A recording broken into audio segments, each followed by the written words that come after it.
Selamat datang di Glory Story, tempat di mana kisah-kisah penuh hikmah, jenaka, dan mengejutkan hadir untuk menemani waktu santai kalian.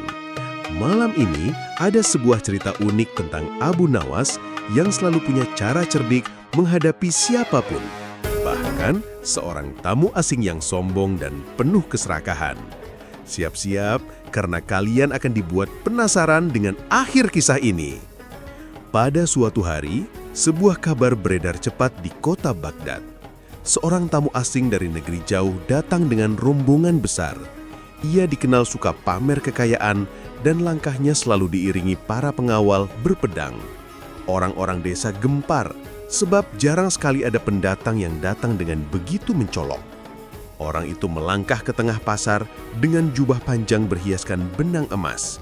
Dengan suara lantang, ia berkata, "Aku datang membawa hadiah besar untuk kota ini, tapi hanya akan kuberikan jika aku diperlakukan dengan hormat." Orang-orang saling berbisik, kagum sekaligus risih mendengar kesombongannya. Namun di balik kerumunan, Abu Nawas hanya tersenyum kecil. Baginya, keangkuhan seperti itu adalah ladang ujian. Ia tahu siapapun yang terlalu membanggakan diri sendiri biasanya akan jatuh karena ulahnya sendiri. Hanya saja, kali ini Abu Nawas memilih diam sambil memperhatikan gerak-gerik tamu asing itu. Ketika hari menjelang senja, tamu asing itu dengan seenaknya meminta tempat menginap. "Aku tak mau tidur di penginapan murahan," katanya. "Carikan aku rumah paling nyaman, paling indah, dan paling harum." Semua orang bingung, sebab di desa itu, rumah-rumah sederhana, jauh dari kemewahan yang ia inginkan. Seseorang kemudian menyebut nama Abu Nawas. "Kalau ingin keistimewaan, tanyakan saja padanya," kata warga dengan nada gili. Mereka tahu Abu Nawas seringkali punya cara aneh, namun selalu berakhir masuk akal. Mendengar itu, sang tamu asing langsung bergegas ke rumah Abu Nawas dengan penuh percaya diri. Dengan langkah congkak, ia mengetuk pintu. Abu Nawas keluar sambil tersenyum sopan. "Selamat datang tamu jauh. Ada yang bisa saya bantu?" katanya ramah. Tapi tatapan matanya penuh selidik, seolah sedang mengukur besar kecilnya kesombongan orang asing itu. "Aku ingin rumah yang pantas untukku. Rumah yang mewah, harum, dan membuatku merasa istimewa. Kau harus menyiapkannya," kata si tamu dengan nada perintah. Abu Nawas menunduk, pura-pura patuh. "Baiklah kalau begitu, izinkan aku menyiapkan sesuatu yang benar-benar istimewa untukmu," jawabnya dengan nada serius. Tamu asing itu semakin tersenyum puas, tanpa tahu bahwa Abu Nawas sudah merancang sebuah rencana cerdik. Keesokan harinya Abu Nawas berjalan ke pasar kuda. Ia membeli sebuah karung penuh kotoran kuda segar. Dengan penuh semangat, ia bawa pulang karung itu sambil tersenyum licik. Orang-orang yang melihat hanya bisa menahan tawa. Penasaran untuk apa Abu Nawas membeli benda menjijikan itu. "Abu Nawas, apa yang kau lakukan dengan kotoran kuda sebanyak itu?" tanya seorang tetangga sambil meringis. Abu Nawas hanya menjawab, "Sabar, sebentar lagi Baghdad akan punya cerita baru." Malam harinya, rumah Abu Nawas mulai ditata. Ia menyiapkan sebuah ruangan khusus, memasang tirai indah, dan menaruh sebuah kotak kayu besar di tengahnya. Kotak itu ia isi penuh dengan kotoran kuda, lalu ia taburi minyak wangi di atasnya. Dari luar, baunya samar, hanya terlihat seperti tempat misterius yang penuh rahasia. Ketika tamu asing datang, Abu Nawas menyambut dengan hormat. "Tuan, inilah ruangan istimewa yang sudah saya siapkan. Tak seorang pun di Baghdad punya yang seperti ini." Tamu asing itu melangkah masuk, dada membusung. Warga desa yang ikut mengintip menahan tawa, penasaran apa yang akan terjadi. Tiba-tiba, wajah tamu itu berubah masam. Aroma aneh mulai tercium, semakin lama semakin kuat. Ia mencoba menahan nafas, tapi tak sanggup. "Apa-apaan ini?" bentaknya. Abu Nawas hanya menunduk sopan, lalu berkata dengan tenang, "Itulah keharuman paling istimewa di Baghdad, Tuan. Sebuah warisan yang bahkan Raja Harun al-Rashid tidak punya." Semua orang menahan tawa, sementara tamu asing itu terdiam dengan wajah memerah. Dan disinilah kisah menjadi semakin menarik, sahabat Glory Story. Bagaimana kelanjutan Abu Nawas mempermainkan tamu asing ini? Apakah ia akan marah besar? Ataukah ia akhirnya sadar akan kesombongannya? Tetap ikuti cerita ini, karena di bab selanjutnya, rahasia Abu Nawas akan terbongkar lebih jauh. Kedatangan tamu yang aneh. Malam itu, desa kecil tempat Abu Nawas tinggal terasa lengang. Bulan menggantung bundar di langit, memancarkan cahaya lembut yang menimpa atap-atap rumah penduduk. Dari kejauhan, derap langkah kuda terdengar mendekat. Orang-orang desa yang masih terjaga mulai menoleh ke jalan tanah berdebu yang menghubungkan desa dengan kota besar di sebelah barat. Seekor kuda coklat gagah muncul, ditunggangi seorang pria asing dengan jubah mahal berwarna ungu tua dihiasi sulaman emas berkilau. Tamu itu turun dari kudanya dengan gaya angkuh, seolah-olah desa itu hanyalah halaman belakang rumahnya. Beberapa warga langsung berbisik, saling bertanya siapa gerangan orang tersebut. Tidak ada yang mengenalinya, namun dari pakaian dan perhiasan yang dipakai, jelas dia berasal dari kalangan bangsawan atau saudagar kaya. Ia menepuk dadanya dan memperkenalkan diri dengan suara lantang, menyebut dirinya sebagai tamu penting yang harus dihormati. Orang-orang desa masih menatap heran. Biasanya, pengembara yang datang ke desa meminta air atau makanan dengan sikap rendah hati. Namun, pria asing ini malah menuntut tempat beristirahat yang layak, bahkan menyuruh warga memanggil orang paling cerdik di desa itu. Namanya Abu Nawas, yang memang sudah dikenal kemana-mana karena kelihayannya menundukkan orang congkak dengan cara yang tak terduga. Seorang pemuda desa segera berlari ke rumah Abu Nawas untuk memberi kabar. Abu Nawas yang sedang duduk santai di beranda rumah, menyeruput teh hangat sambil menatap bulan, mendengarkan laporan itu dengan seksama. Senyumnya tipis muncul, tanda ia sudah membayangkan keanehan yang akan terjadi. Tanpa banyak bicara, ia bangkit, merapikan sorban, lalu berjalan tenang menuju alun-alun kecil tempat si tamu asing menunggu. Begitu tiba, Abu Nawas menyapa dengan sopan, menundukkan kepala sedikit. Namun tamu asing itu justru menyambut dengan nada tinggi, seolah sedang memerintah seorang pelayan. Ia mengatakan bahwa sebagai tamu penting, ia harus dijamu dengan istimewa. Semua warga harus menyediakan makanan, minuman, dan tempat tidur empuk. Kalau tidak, ia akan menganggap desa itu tidak tahu adat dan menghina kehormatan bangsawan. Suasana pun menjadi canggung. Orang-orang desa merasa dilema. Mereka dikenal sebagai penduduk ramah yang selalu menyambut tamu, tetapi tingkah laku pria asing itu sungguh membuat dada sesak. Abu Nawas hanya tersenyum tipis, tatapannya tajam namun penuh misteri. Ia tahu bahwa menghadapi orang seperti ini tidak cukup hanya dengan kata-kata halus, dibutuhkan cara yang lebih tajam, tetapi tetap membuat semua orang terhibur.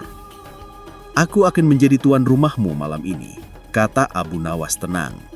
"Namun sesuai adat kami, tamu harus bersedia menerima jamuan dengan apa adanya. Jika engkau ikhlas, maka engkau akan dihormati dengan sepenuh hati." Tamu asing itu mengangkat alis, menatap Abu Nawas dari ujung kaki hingga kepala, lalu ia tertawa terbahak-bahak, mengejek pakaian sederhana yang dikenakan Abu Nawas. "Apakah orang berpakaian lusuh sepertimu pantas menjamuku? Aku butuh kenyamanan, bukan rumah reyot yang bahkan ayam bisa masuk keluar sesuka hati." Orang-orang desa mulai tersinggung, namun Abu Nawas tetap sabar, hanya mengusap jenggot sambil mengangguk-angguk. "Kalau begitu," ujarnya pelan, "izinkan aku memberikanmu sesuatu yang lebih berharga daripada sekedar makanan dan minuman. Sesuatu yang hanya bisa kau dapatkan di desa ini dan tidak akan kau temukan di istana manapun." Ucapan Abu Nawas membuat kerumunan warga menahan tawa. Mereka sudah bisa menebak bahwa gurauan sekaligus jebakan akan segera dimulai. Namun si tamu asing belum paham. Dengan wajah congkak, ia malah berkata, "Bagus. Kalau kau bisa membuatku terkesan, aku akan memberimu hadiah emas. Tetapi kalau tidak, aku akan mempermalukanmu di depan semua orang." Kata-kata itu justru membuat Abu Nawas semakin yakin bahwa pelajaran penting harus diberikan. Dalam hatinya ia sudah menyiapkan siasat licik, sesuatu yang tampak sepele tetapi mampu menjatuhkan harga diri sang tamu asing. Matanya berkilat penuh ide dan ia menyusun rencana yang akan membuat malam itu dikenang sepanjang masa. Desa kecil itu pun mulai bergemuruh. Orang-orang menunggu kejutan dari Abu Nawas. Suara bisik-bisik terdengar di antara warga, sebagian menutup mulut untuk menahan tawa. Semua mata kini tertuju pada Abu Nawas dan tamu asing itu. Situasi makin menegangkan seakan pertarungan tak kasat mata akan segera dimulai. Abu Nawas akhirnya berkata lantang, "Baiklah wahai tamu agung, engkau akan mendapatkan jamuan yang paling istimewa yang tidak seorang pun di dunia ini pernah mencicipinya. Namun sebelum itu, engkau harus bersumpah untuk menerimanya tanpa penolakan, karena di sini adat lebih tinggi dari segalanya." Tamu asing itu mengangkat dagunya lebih tinggi merasa semakin berkuasa. "Aku bersumpah," katanya. "Aku akan menerima apapun jamuanmu. Tunjukkan padaku keajaiban desa ini."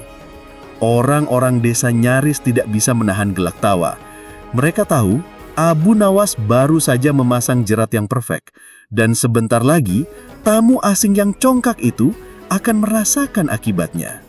Senyum Abu Nawas semakin melebar.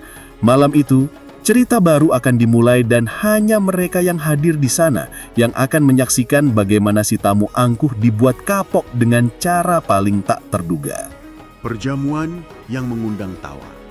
Istana Baghdad malam itu bersinar terang oleh cahaya lentera dan obor yang digantung di setiap sudut. Karpet merah terbentang di sepanjang aula, meja panjang berisi hidangan lezat tersusun rapi. Roti hangat, daging panggang beraroma harum, buah-buahan segar, serta kendi-kendi berisi minuman manis. Para bangsawan duduk berjajar dengan jubah indah, sementara musik petikan kecapi mengalun lembut mengiringi suasana. Namun, di antara semua wajah yang tampak anggun, ada satu yang penuh rasa penasaran. Abu Nawas, yang dipanggil khusus oleh Raja Harun al-Rasyid untuk menghadiri jamuan bersama tamu asing. Saudagar yang baru datang dari negeri jauh itu berdiri dengan dada membusung. Wajahnya menyunggingkan senyum penuh kesombongan. Seakan seluruh istana hanyalah panggung untuk memperlihatkan kehebatannya. Ia berbicara keras, mengumbar kisah tentang kekayaannya, kapal dagangnya, dan hubungan dagang dengan kerajaan-kerajaan lain.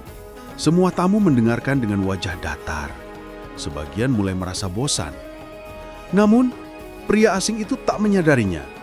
Ia terus saja memamerkan dirinya tanpa henti.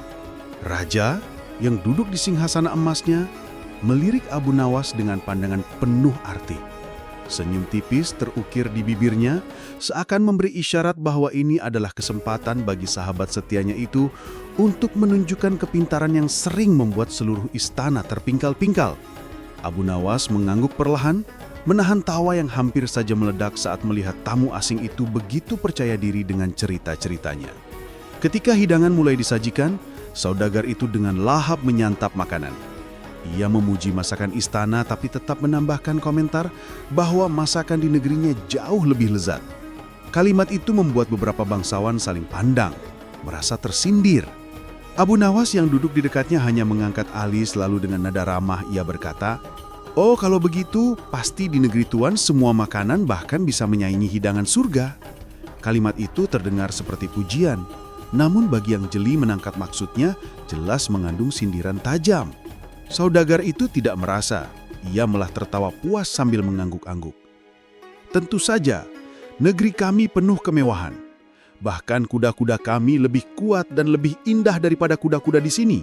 Ucapannya membuat suasana semakin canggung.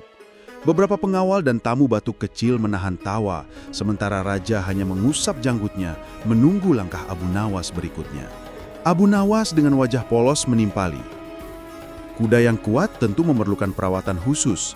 Bagaimana dengan kotorannya? Apakah juga lebih berharga di negeri Tuan? Pertanyaan itu membuat seluruh aula hening sejenak. Lalu meledaklah tawa para bangsawan yang segera menutup mulut mereka agar tidak menyinggung tamu asing itu secara terang-terangan.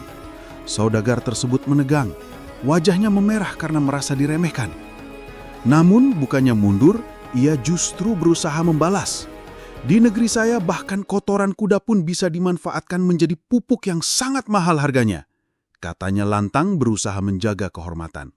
Abu Nawas tersenyum lebar, pura-pura kagum dan berkata, "Wah, kalau begitu sungguh beruntung sekali negeri Tuan. Saya jadi penasaran, adakah Tuan membawa contoh kotoran kuda dari sana?" Pertanyaan itu semakin membuat suasana riuh rendah. Raja menahan tawa sambil menepuk-nepuk sandaran singhasananya. Para tamu kini benar-benar terhibur, sementara saudagar asing itu mulai gelisah. Ia tak menyangka percakapan ringan berubah menjadi bahan olok-olok yang membuatnya kehilangan wibawa. Namun, harga dirinya yang tinggi tak mengizinkan untuk diam. "Kalau Tuan ingin tahu, saya bisa menunjukkan bagaimana di negeri saya kotoran kuda bernilai besar," katanya dengan nada menantang. Abu Nawas segera menangkap celah itu. Dengan nada sopan namun penuh jebakan, ia berkata, "Kalau begitu, mari kita buktikan. Saya yakin raja dan semua tamu juga ingin melihat bagaimana sesuatu yang dianggap menjijikkan bisa berubah menjadi berharga. Mungkin kami semua akan mendapat pelajaran berharga malam ini." Sorakan kecil terdengar dari para tamu. Mereka semakin penasaran dengan kelanjutan permainan Abu Nawas. Raja akhirnya angkat bicara. "Baiklah, wahai saudagar dari negeri jauh. Jika engkau begitu bangga, tunjukkanlah kepada kami. Besok pagi di halaman istana, kau boleh membuktikan ucapanmu. Abu Nawas, aku tugaskan kau untuk mendampingi dan memastikan acara ini berjalan." Perintah itu disambut sorak-sorai kecil dari para bangsawan. Saudagar asing menunduk, pura-pura percaya diri, meskipun sebenarnya ia mulai khawatir dengan situasi yang mengarah ke arah yang tak terduga. Setelah jamuan usai, para tamu keluar dengan perasaan lega. Mereka membicarakan kejadian tadi sambil tertawa, sementara Abu Nawas berjalan santai meninggalkan aula dengan senyum misterius. Ia sudah menyiapkan rencana untuk membuat saudagar itu benar-benar kapok. Di dalam hatinya ia berbisik, besok pagi akan ada tontonan yang membuat seluruh Baghdad tak berhenti tertawa. Namun, apa sebenarnya yang Abu Nawas rencanakan? Bagaimana ia bisa memanfaatkan kotoran kuda untuk membungkam kesombongan tamu asing itu? Jangan kemana-mana, karena jawabannya akan terungkap pada bab berikutnya. Jebakan yang tercium jauh sebelum terlihat. Malam itu, kota Baghdad seakan menyimpan rahasia. Abu Nawas berjalan santai melewati gang kecil menuju rumahnya, namun senyum tipis di wajahnya menandakan bahwa pikirannya sedang bekerja. Ia tahu tamu asing yang congkak itu tidak akan berhenti begitu saja. Keangkuhan biasanya mendorong seseorang untuk membalas, dan Abu Nawas sudah bisa menebak langkah apa yang akan ditempuh lawannya. Bukan hanya kecerdikan yang diandalkan, tetapi juga kesabarannya membaca gelagat setiap manusia. Benar saja, kabar angin berhembus di pasar keesokan harinya. Beberapa orang pedagang membicarakan rencana tamu asing yang ingin mempermalukan Abu Nawas di hadapan khalayak. Mereka tidak tahu persis caranya, tetapi cukup bagi Abu Nawas untuk menangkap maksud di balik bisikan itu.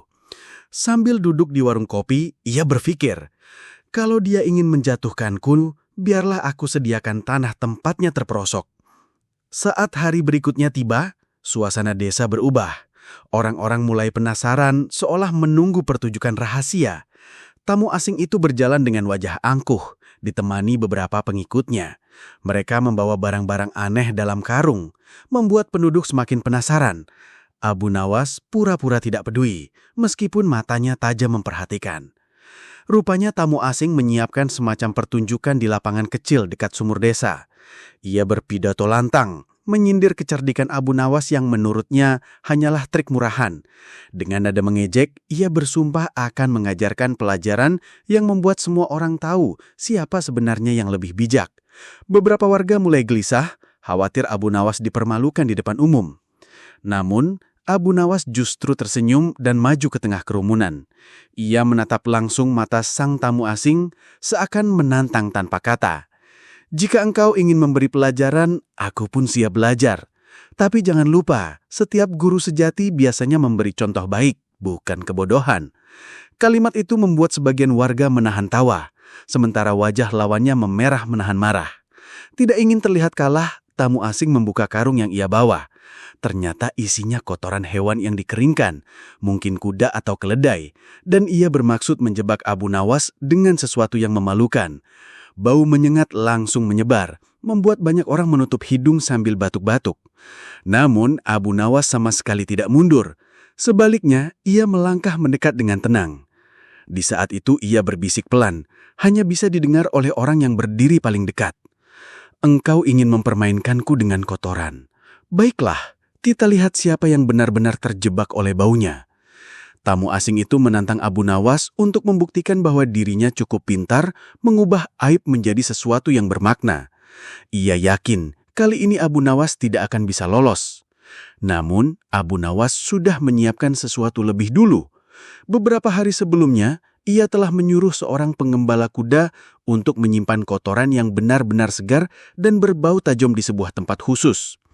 Kini, ketika lawannya berusaha mempermalukan dirinya, Abu Nawas justru menukar karung yang dibawa tamu asing dengan karung miliknya. Prosesnya begitu cepat dan lihai, sampai orang banyak tidak menyadari perpindahan itu. Saat tamu asing membongkar karung, ia sendiri yang kaget setengah mati. Bukannya kotoran kering, melainkan tumpukan kotoran kuda basah yang masih beruap. Bau menyengatnya jauh lebih menusuk daripada sebelumnya. Orang-orang yang tadinya menahan diri, akhirnya tidak kuasa menahan tawa. Mereka menyaksikan tamu asing melangkah mundur dengan wajah berkerut, sementara pakaiannya sudah terkena cipratan. Abu Nawas tidak melewatkan kesempatan itu. Dengan suara lantang ia berkata, "Begitulah, siapapun yang berniat mempermalukan orang lain dengan sesuatu yang kotor, pada akhirnya akan lebih dulu terkena kotornya sendiri." Ucapannya langsung disambut sorak-sorai dan gelak tawa warga. Rasa hormat kepada Abu Nawas makin bertambah, sementara lawannya menunduk malu. Namun, meski sudah dipermalukan, tamu asing tidak serta-merta menyerah. Dalam hatinya ia menyimpan amarah yang semakin membara. Ia merasa gengsinya diruntuhkan di hadapan orang banyak, dan itu adalah luka yang sulit diterima bagi orang seangkuh dirinya. Ia bertekad suatu saat akan membalas lebih besar. Tetapi Abu Nawas justru semakin yakin. Semakin keras usaha lawannya, semakin besar pula jebakan yang menantinya. Malam itu, saat kerumunan bubar, Abu Nawas duduk di depan rumahnya sambil memandang langit penuh bintang. Ia merenung bahwa kesombongan selalu memiliki titik buta. Orang yang terlalu yakin pada dirinya tidak mampu melihat jebakan yang disiapkan oleh keadaan. "Biarlah ia datang lagi," gumam Abu Nawas. Semakin keras ia menyerang, semakin jelas siapa yang sesungguhnya kalah. Orang-orang desa masih membicarakan peristiwa itu hingga larut malam. Mereka kagum bagaimana Abu Nawas tidak hanya lolos dari penghinaan, malah membalikan keadaan dengan caranya yang sederhana. Ada yang berkata, tak ada yang bisa mengalahkan Abu Nawas dengan akal-akalan, karena ia selalu memiliki jawaban yang lebih licik namun tetap bijak. Sementara itu, tamu asing kembali ke penginapannya dengan wajah muram. Pakaiannya kotor, harga dirinya tercabik, dan telinganya masih mendengar suara tawa rakyat. Malam itu, ia tidak bisa tidur nyenyak, terus terbayang wajah Abu Nawas yang tersenyum puas. Namun, di balik semua itu, bara dalam hatinya justru semakin menyala. Cerita belum terakhiri, sebab dendam yang tersimpan dalam hati orang sombong seringkali mendorongnya melakukan hal-hal di luar nalar. Pertanyaan pun muncul, apalagi yang akan dilakukan tamu asing ini?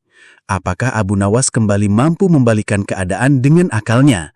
Atau kali ini ia harus menghadapi bahaya yang lebih besar? Pelajaran yang membekas. Pagi yang cerah di Baghdad kembali terasa damai. Suara pedagang di pasar mulai riuh. Anak-anak berlarian di jalan-jalan kecil, sementara burung-burung berkicau di atap rumah. Namun, suasana ramai itu justru semakin menyoroti wajah kusut sang tamu asing. Ia berjalan menunduk melewati kerumunan orang, menahan malu karena kabar tentang dirinya sudah tersebar luas. Hampir setiap sudut kota memperbincangkan kisah memalukan yang ia alami. Tak sedikit yang berbisik sambil tersenyum geli saat melihatnya lewat. Para pedagang yang dulunya kagum pada sikap percaya dirinya, kini justru menertawakan keluguannya. Mereka merasa tamu sombong itu pantas mendapatkan pelajaran berharga. Bahkan beberapa di antara mereka sengaja mengucapkan salam dengan nada mengejek, mengingatkan kejadian malam sebelumnya ketika ia disuguhi hidangan tak terduga oleh Abu Nawas. Rasa congkak yang dulu melekat di wajahnya kini hilang, tergantikan rona malu yang sulit disembunyikan. Abu Nawas, di sisi lain, tampak santai seakan tak pernah terjadi apa-apa. Ia duduk di beranda rumah, menyeruput teh hangat sambil mengamati keramaian jalan. Senyumnya tenang, matanya teduh, namun bibirnya menyilapkan kepuasan terselubung. Bukan karena berhasil mempermalukan orang asing itu, melainkan karena mampu menurunkan kesombongan seseorang yang meremehkan penduduk sederhana. Baginya, itu adalah bentuk keadilan yang harus ditegakkan dengan cara yang bijak, walau diselimuti kelucuan. Di istana, Raja Harun al-Rasyid juga sudah mendengar kabar tersebut. Seorang prajurit yang menjadi saksi di rumah Abu Nawas menceritakan secara rinci bagaimana tamu asing itu dibuat tak berkutik oleh rentona cerdik Abu. Sang raja yang mendengar kisah itu tertawa terbahak-bahak.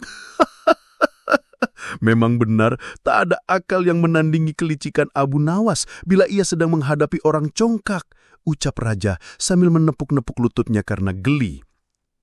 Kabar itu pun sampai ke telinga para menteri. Beberapa merasa puas karena mereka sendiri pernah diremehkan oleh si tamu asing itu saat pertemuan dengan raja beberapa hari sebelumnya. Orang itu dikenal angkuh, membanggakan dirinya sebagai bangsawan dari negeri jauh, bahkan sempat menyinggung bahwa rakyat Baghdad hanyalah orang kampung yang kurang beradab. Kini semua ucapannya kembali menghantam dirinya sendiri, menjadi bahan cemooh yang tak bisa ia hindari. Tak tahan menanggung rasa malu, sang tamu akhirnya mendatangi Abu Nawas lagi. Dengan langkah tertatih, ia berdiri di depan pintu rumah cendekia itu. Wajahnya tak lagi sombong, matanya merunduk dan suaranya lirih ketika berkata, "Wahai Abu Nawas, aku datang bukan untuk menuntut balas, melainkan untuk meminta maaf. Aku sadar kesombongan telah menyerumuskan diriku sendiri. Engkau mengajariku dengan cara yang takkan pernah kulupakan." Abu Nawas tersenyum lembut lalu mempersilahkan tamu itu masuk. "Jangan merasa hina hanya karena kesalahan yang kau perbuat. Justru kesalahan bisa menjadi guru terbaik bila engkau mau belajar darinya," ucap Abu dengan tenang. Tamu asing itu mengangguk, menahan haru, merasa lega karena tidak diperlakukan sebagai musuh meskipun ia pernah merendahkan tuan rumah. Mereka pun berbincang panjang di dalam rumah. Kali ini tak ada nada angkuh dari sang tamu. Ia mendengarkan setiap kalimat Abu dengan penuh perhatian. Dari obrolan itu, ia mulai memahami bahwa kehormatan bukan diukur dari pakaian mewah, asal-usul keturunan, atau harta melimpah, melainkan dari sikap rendah hati dan penghargaan terhadap sesama. Pelajaran itu menancap dalam di hatinya lebih dalam daripada nasihat manapun yang pernah ia dengar sebelumnya. Saat hendak berpamitan, Abu menepuk pundaknya sambil berpesan, "Ingatlah, siapapun bisa jatuh ke dalam kehinaan bila hatinya dikuasai kesombongan. Namun siapapun juga bisa mulia bila hatinya diliputi kerendahan hati." Kata-kata itu begitu kuat, membuat tamu asing itu meneteskan air mata. Ia menunduk hormat, sesuatu yang dulu mustahil ia lakukan pada seorang rakyat biasa. Beberapa hari kemudian, ia meninggalkan Baghdad dengan cara berbeda dari kedatangannya. Bila dulu ia datang dengan kepala tegak penuh kesombongan, kini ia pergi dengan hati tenang, membawa bekal pelajaran hidup yang tak ternilai. Penduduk yang dulu ia remehkan, kini ia pandang dengan rasa hormat. Bahkan, ia sempat membagikan beberapa koin emas kepada anak-anak jalanan sebagai bentuk penebusan atas sikap angkuhnya. Rakyat Baghdad pun kembali menghormati Abu Nawas. Mereka menyadari bahwa kelicikannya bukan sekedar untuk membuat orang ketawa, melainkan sarana menegakkan keadilan sosial dengan cara unik. Abu selalu tahu bagaimana mempermalukan yang sombong, sekaligus meninggalkan pesan moral yang sulit dihapus dari ingatan. Di akhir cerita ini, suara tawa raja masih terngiang di istana. Rakyat masih membicarakan kisah lucu itu di pasar. Dan Abu Nawas tetap duduk tenang di beranda rumahnya sambil menatap langit biru. Ia tahu di masa depan akan ada banyak lagi orang yang datang dengan kesombongan serupa. Dan ia pun sudah siap dengan akal yang lebih licik, lebih jenaka, namun tetap penuh makna. Begitulah Abu Nawas, seorang bijak yang mampu mengajarkan pelajaran mendalam dengan cara yang tak biasa. Kisah tentang tamu asing yang dibuat kapok oleh kotoran kuda bukan hanya menjadi hiburan, melainkan pengingat bahwa kesombongan tak pernah berbuah manis. Dan bagi rakyat Baghdad, setiap kejadian itu hanyalah bagian kecil dari rangkaian cerita tak ada habisnya tentang kecerdikan Abu Nawas yang selalu berhasil mengubah rasa malu seseorang menjadi bahan tawa sekaligus renungan bersama.